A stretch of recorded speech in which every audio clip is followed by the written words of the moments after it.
खूप धमाल केली यावर्षी 31st सेलिब्रेशनची की तुम्ही पुढे पाहणारच आहात. सकाळी लवकर उठून आवरायला घेतलं कारण बहीण मुंबईवरून येणार होती आणि त्यांचा नाश्ता वगैरे मला बनवायचा होता.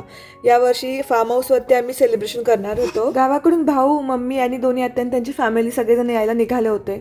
तोपर्यंत मी इकडे आपली नाश्त्याची तयारी करत होते. आज मी आलू पराठे बनवणार होते आणि मग इथे म्हटलं शेंगदाण्याचं कूट पण बनवावा आणि सोबत शेंगदाण्याची चटणी सुद्धा बनवायला घेतली. बरं, माझी ही सगळी कामं आवरेपर्यंत ना राजनंदिनी मस्त त्या सगळ्यांबरोबर खेळत होती आणि हे पाहून मला खूप आनंद झाला होता की फायनली ती सगळ्यांसोबत आता मिक्स होतीये. 12 वाजताचं चेक इन होतं आणि आता इतके पैसे घातलेत तर मग म्हणलं ॲटलिस्ट आपण एन्जॉय पण तेवढा केला पाहिजेत.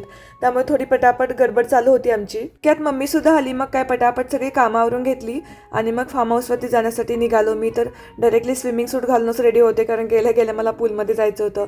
वाटेत बिर्याणी पिक केली आणि फार्म हाऊसवरती जाऊन पोहोचलो. सगळे ऑलरेडी आले होते. मस्तपैकी सगळ्यांनी जेवण केलं आणि मग स्विमिंग पूलमध्ये उतरलो. आता थंडी आहे त्यामुळे पूलमधलं पाणी सुद्धा खूप थंडगार होतं. तरी सुद्धा सगळ्यांनी खूप एन्जॉय केलं आणि मग बाहेरून फ्रेश झालो.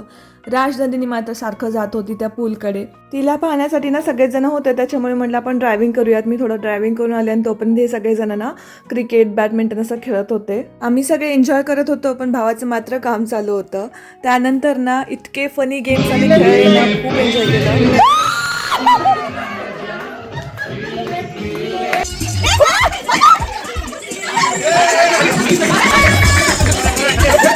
सगळेच जण 12 वाजेपर्यंत इथे थांबले होते पण मला मात्र राजनंदिनीला भरवायचं होतं आणि झोपवायचं होतं. सो मी रूमवरती गेले आणि जेवण करून झोपी गेले.